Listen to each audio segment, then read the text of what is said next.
to the official language 19, in all the writings, 1917. starting in the 1917s onwards, so around 1920s. So what she's saying is might be correct, because this is a new generation of trying to break the old law. use a new language. Use where the they have vernacular language.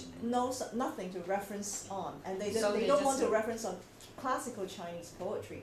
So in the process of translating foreign language poems, they might be able to Exactly. to kind of like gain the identity. on gain a the new way. identity and Right. break the old identity. But that part I understand, but I just don't understand how is that going to relate to what you are going to read, like, and a good translator, a good poet would be a good translator, that kind of.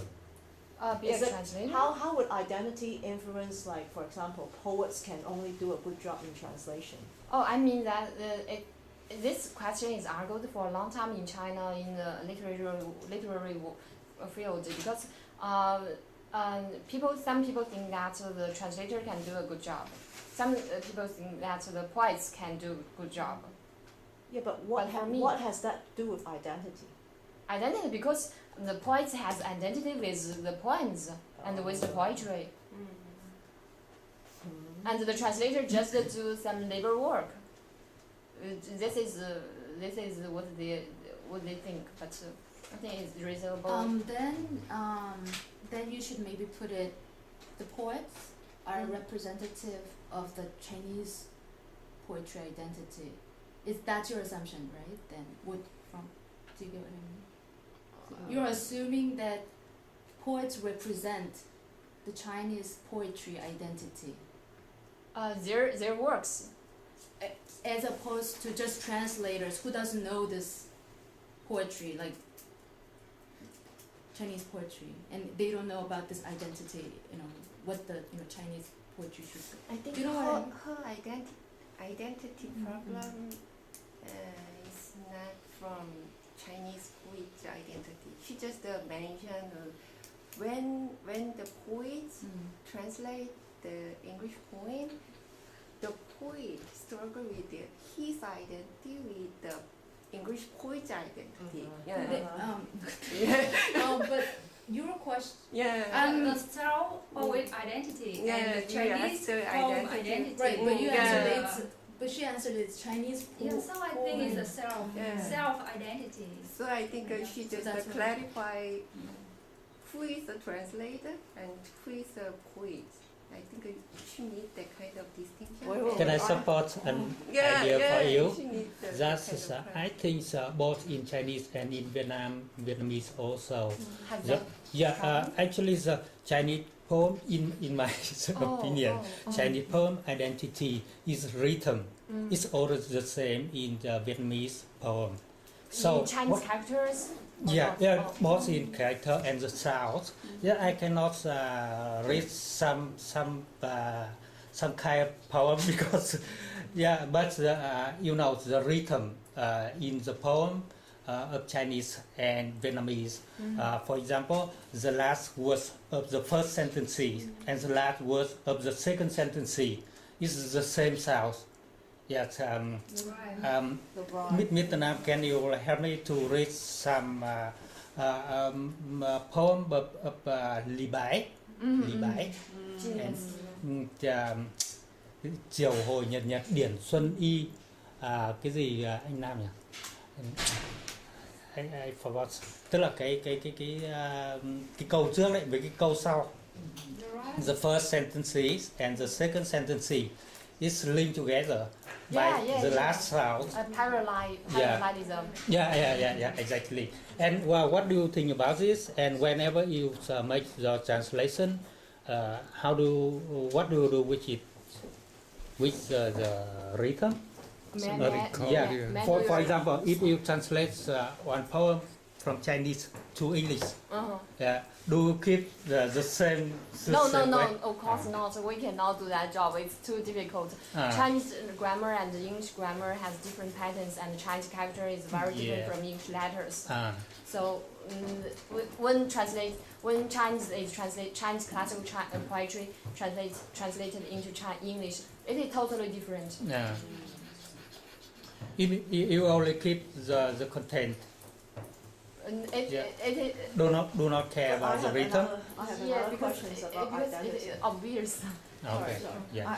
The problem is, what you're saying is about the self-identity of the poet, how they relate themselves with the identity of the Of themselves.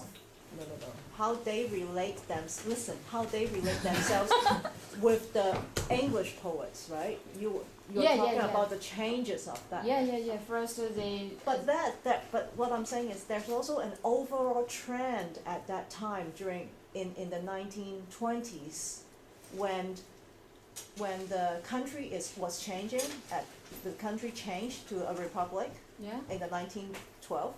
The system changed, and even civil. Nothing but change at that time. It's basically everything's changed around that time, right? So in general, the identity of the citizen in China would also experience an identity change in overall general, right?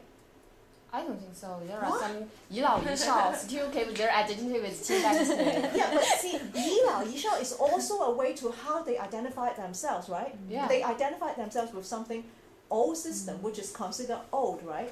But in reality, why do they choose to identify themselves with an older system?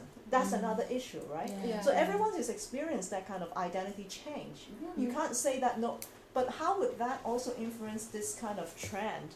Because it seems like this trend of like lost identity, and then disorder and then regain is basically like almost everyone's experienced that. But not It doesn't always. have to be. It doesn't. It's But just a way the poets is using this way to manifest that kind of. But not all of the people can read English and can translate English and can learn from English. But a lot of intellectuals went overseas at that time. Yeah, And but they not are- all they all are the not. people. But they are not the only person who experienced this identity crisis.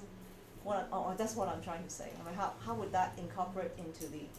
I'm not saying what you have done has a problem, but how would that also bigger picture incorporate into your research? Oh, I didn't. I mentioned the new cultural revolution or new cultural movement and the May 4th movement. It's the big social background, and I will add the whole identity change into what I'm my saying is method. this kind of identity change doesn't come from the translation. It probably comes also from a bigger influence of the society. But if we have that hypothesis, if we take the translation off of this period, Right. Yeah. how can they create a new poetry? How can they create a new poetry? I mean, I don't if know. you They assume don't that have the the West references. didn't exist, there was only China, and you still had something like the May 4th movement. I mean, which you have every time you change a dynasty in China, but you still have the 5-character, 7-character poetry enduring from the Tang Yeah, if or we don't- 6 dynasties. We don't consider I'm it. not saying that what her research was. No, I never say that the West does not exist in my questions. First of all, secondly, I think, and I'm not saying that what your research has a problem, but there's also a bigger picture of everyone's goes through this identity change, not just the poet. So if I'm a translator, I could also have this identity change too. For example, you know what I mean? I understand that if it had not been for English translation, what is the identity change? It means that if without English translation, How can they change? I don't think they have No, anything they can to change. rely on. Fine. I mean, they can use English translations as a mean for their change and creations of a new style of poems. But I'm saying that if poets, because of this identity change, can translate better than a translator, but the translator also has gone through this kind of identity change Because of the social. because of the bigger social environment. You are talking But about they're the- not producing Chinese poetry.